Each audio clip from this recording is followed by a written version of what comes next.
Bonjour à tous. Ici, ce qu'on voit dans cette animation-là, qui est une animation flash, dont j'ai mis le lien dans le PowerPoint, c'est ce qu'on appelle un diagramme NZ. Donc le N, c'est nombre de neutrons, Z, nombre de protons. Et ce que ça nous dit, c'est en fait, ce qu'on voit dans ce mini graphique-là, là, où on va zoomer, en fait, le carré qu'on voit là, ici, c'est ce qu'on voit dans l'écran en ce moment. C'est tous les nucléides connus. Quand je parle de nucléides, ça veut dire tous les types de noyaux. Donc, chaque élément du tableau périodique, par exemple l'hydrogène, se décompose en plusieurs isotopes ou plusieurs nucléides. Donc, c'est de ça qu'on parle ici. Et là, ce qu'on voit dans le graphique, quand je dis diagramme NZ, c'est que, je vais juste recadrer légèrement, c'est le Z, c'est l'axe X, et le N, c'est l'axe Y. Ce qu'on voit, c'est que plus on progresse dans le tableau périodique, parce que le Z égale 1, ce serait justement, si je vais le zoomer dans ce coin-là, ce serait l'hydrogène ici. Donc cette ligne-là correspond à tous les éléments qui ont un Z égal à 1. Donc c'est tous les isotopes de l'hydrogène. L'isotope le plus connu, c'est le 1,1. Donc un proton et un nucléon. Donc ça veut dire ça autrement dit qu'il n'y a pas de neutrons. C'est ce qu'on retrouve en général dans la nature. Mais il y a aussi des isotopes différents d'hydrogène qui ont un nombre différent de neutrons. Donc la verticale correspond au nombre de neutrons qu'on retrouve dans l'élément. Et les plus connus des isotopes de l'hydrogène, ben, on commence ici, bon, on avait le premier. Le deuxième isotope, c'est ce qu'on appelle souvent aussi le deutérium. Deutérium, c'est dans le fond de l'hydrogène aussi, mais sauf que là, il y a deux nucléons. Autrement dit, il y a un proton et un neutron. On le retrouve entre autres dans ce qu'on appelle l'eau lourde. Donc l'eau lourde, évidemment, comme n'importe quelle eau au niveau chimique, c'est H2O. Mais le H, à ce moment-là, de l'eau lourde, ben, il y a certaines des molécules qui contiennent de l'hydrogène sous forme des isotopes plus lourds, comme ici, donc le H2, si on veut, l'hydrogène qui a deux nucléons. Et il y a aussi ce qu'on appelle le tritium. Le tritium, lui aussi, est un isotope de l'hydrogène. Lui contient deux neutrons en plus du proton. Et il y a aussi, ce qu'on voit là, H4 et aussi H5. Et ce qu'on voit c'est intéressant dans cette animation-là, c'est qu'on voit non seulement toutes les nucléides possibles, en passant H6, autrement dit, ça n'existe pas. On ne l'a jamais du moins trouvé en laboratoire.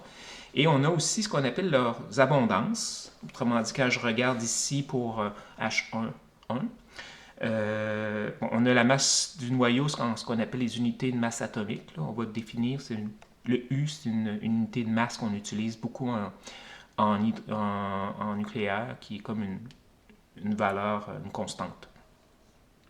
Et son abondance, donc c'est 99,985% de l'hydrogène qu'on retrouve sur la Terre, ben c'est cet isotope-là. C'est stable, puis sa décroissance, ben il n'y en a pas, c'est un noyau stable. Si je regarde tout de suite ici, le deuxième, le deutérium, ben lui aussi est stable, il ne se désintègre pas, sauf qu'il est plus lourd, il pèse à peu près 2 unités de masse atomique, donc double parce qu'il y a deux particules au lieu d'une seule, et son abondance est beaucoup plus faible. Si je regarde le troisième élément, ben justement, c'est le premier des isotopes qu'on rencontre ici qui a une instabilité. Il contient trop de neutrons par rapport au nombre de protons. Donc ça aussi, c'est possible. On peut avoir trop de protons par rapport aux neutrons, mais on peut aussi avoir trop de neutrons par rapport aux protons. Les deux sont possibles. Et à ce moment-là, la manière que le noyau retrouve son équilibre, c'est par une désintégration bêta qu'on va voir un peu plus tard. Donc, une désintégration bêta, ça veut dire que un des neutrons se transforme en proton. La demi-vie, 12,33 ans. Donc, le tritium, c'est un élément radioactif. On le retrouvait, entre autres, beaucoup, et encore aujourd'hui, on le retrouve dans certaines montres. Donc, l'affichage, quand on a une montre à aiguille, là, si on veut que ça éclaire dans le noir, mais il y en a beaucoup qui c'est des substances phosphorescentes. Donc, quand c'est exposé à la lumière ambiante, pendant un certain temps ensuite, ça continue à être lumineux. Mais il y a aussi des montres qui fonctionnent au tritium. À ce moment-là, ils n'ont même pas besoin d'être exposés à la lumière du jour. La lumière qui sort de cette montre-là vient vraiment de la désintégration de cet élément-là, qui est relativement inoffensif en passant. Donc, c'est pas dangereux, à moins d'être exposé vraiment beaucoup. Donc, il n'y a pas de danger à avoir une montre comme celle-là sur nous, dans la mesure où la quantité de radiation qui est émise est vraiment très, très, très faible. Et là, ben, on a les autres éléments, là, le H4 et le H5, qui sont extrêmement instables. Donc, c'est de l'ordre de 10 à moins 18 secondes. Donc, ils se débarrassent carrément de leurs neutrons. OK. Ici, sinon, ben, on pourrait continuer. Là, je ne veux pas toutes les voir un après l'autre, évidemment, ça va être très, très long. Mais juste pour faire le deuxième, ben, l'hélium. Lui aussi a deux isotopes stables. L'hélium 4, qui est de loin le plus abondant, donc 2 protons, 2 neutrons. Et on a l'hélium 3, qui est entre autres assez recherché ces années-ci parce qu'on l'utilise dans les réactions nucléaires de fusion. Donc actuellement, ça n'existe pas au niveau des réacteurs de produire de l'énergie avec la fusion, mais c'est un des objectifs que beaucoup de scientifiques se sont fixés, c'est de faire des réacteurs nucléaires à base de fusion. Donc à ce moment-là, il n'y aurait aucun danger d'explosion, il n'y aurait non plus aucun déchet radioactif à disposer, contrairement aux réacteurs nucléaires actuels qui fonctionnent avec la fission. Sauf que l'hélium 3 il est très très peu abondant. Donc c'est un des désavantages de ce noyau-là. L'hélium 4 très abondant et les autres héliums aussi se désintègrent. Et là, ben, je vais aller maintenant dans les éléments un peu plus lourds du tableau périodique. Maintenant, je vais aller dans le milieu de la ligne. Et ce qu'on voit ici, par exemple, je vais arriver au barium. Par exemple, le barium, on le retrouve dans les réacteurs nucléaires. C'est un des sous-produits de désintégration, justement, des réacteurs. Et on l'utilise beaucoup aussi, le barium, pour beaucoup de tests en scintigraphie. Et on l'utilise aussi, même dans certains, pour les rayons X, pour augmenter la densité de certains tissus. Donc, on va avoir des images rayons X plus précises à ce moment-là pour distinguer certaines pathologies. Donc, le barium est beaucoup aussi utilisé en médecine. Et lui aussi, il y a beaucoup de désintégration, c'est-à-dire beaucoup d'isotopes stables et d'autres qui se désintègrent. Et là, il y a un code de couleur. Donc, ça, je voulais juste en parler un peu brièvement. C'est que tout ce qui est en bleu ici, c'est des éléments qui ont plus, là, si je m'en vais vers le haut, c'est la ligne ici des neutrons, qui ont trop de neutrons. Donc, la décroissance qu'ils vont subir, c'est de ce qu'on appelle le bêta-, c'est un des neutrons qui se transforme en proton. Et tout ce qui est en dessous de ce qui est stable, donc en jaune en particulier, ben, ce qui est en jaune, c'est qu'il y a trop de protons par rapport aux neutrons, au contraire. Et là, la désintégration, on appelle ça bêta+.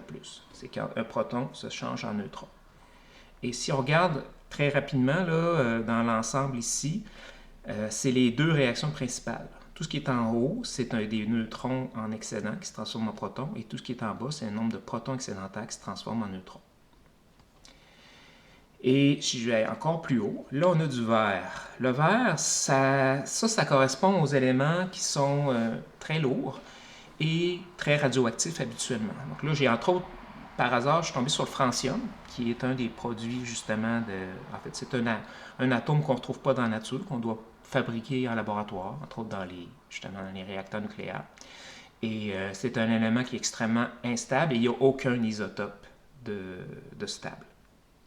Donc, à ce moment-là, cet élément-là, ben, la manière qu'il se désintègre, lui, il n'y a pas juste trop de protons, trop de neutrons, il y a juste trop des deux. C'est un noyau qui est tellement gros qu'au niveau énergétique, ce n'est pas avantageux. Il y a trop de répulsions qui se produisent dans ces noyaux-là, ce qui fait qu'ils vont émettre ce qu'on appelle des particules alpha. Donc, on voit alpha 100%. C'est la manière que ces atomes très lourds-là se désintègrent, c'est qu'ils vont émettre 2 protons et 2 neutrons. Donc, c'est très stable comme configuration. 2 protons, 2 neutrons, c'est quoi? Ben, c'est un noyau d'hélium. Et en fait, ce qui est peut-être intéressant à savoir, c'est que tout l'hélium qu'on retrouve sur Terre, il vient de là. Parce que l'hélium, c'est un élément qui est très, très léger et qui n'est pas réactif, vu que c'est un gaz rare. Donc, dans l'air, l'hélium s'échappe rapidement, il monte dans l'atmosphère et il s'échappe de l'attraction de la Terre tellement il est léger. Donc, la manière d'aller chercher de l'hélium, parce que l'hélium est important pas juste pour faire des ballons, mais aussi pour les appareils d'IRM, entre autres, dans les hôpitaux. Donc, l'hélium, on va le chercher dans le sol. C'est quand on extrait, entre autres, des gaz naturels. En plus des gaz naturels qui sortent du sol, on va aussi retrouver de l'hélium qui vient de la désintégration des roches en dessous du sol. Quand ils se désintègrent, ils émettent des alpha. Et c'est des particules qui restent habituellement, qui sont capturées dans les petites pores à l'intérieur des roches. Et quand on fait de la fracturation, ben, ces gaz-là s'échappent. Et là, on va les capter, on va les isoler et on va les conserver. Donc, c'est notre réserve d'hélium. Donc, les alpha, particules alpha, retenez ça. On en a un petit peu parlé d'ailleurs par rapport au modèle de Rutherford dans le chapitre précédent. Les alpha, c'est une particule qui est émise dans les désintégrations radioactives. C'est 2 protons, 2 neutrons. Et ce qu'on remarque, un peu comme mon collègue Camille faisait remarquer, c'est que la courbe s'incline vers le haut dans les éléments très lourds. Autrement dit, plus l'élément est lourd, plus on a besoin de beaucoup de neutrons pour assurer la stabilité. Mais à un moment donné, c'est juste plus possible, les éléments deviennent instables. Et en termes de noyau, le dernier élément en fait qui est stable, ici on le voit, c'est le bismuth. Et souvent on va parler du plomb. Le plomb aussi a des éléments qui sont stables et qui est beaucoup plus aussi très abondant dans la croûte terrestre, le plomb, parce que c'est aussi le dernier produit de désintégration d'un autre élément intéressant dont on va parler un peu plus tard, qui est l'uranium. L'uranium, donc le U ici, qu'on retrouve énormément dans les réactions nucléaires et qu'on retrouve très abondant aussi dans les roches, justement, dans le sol de la Terre.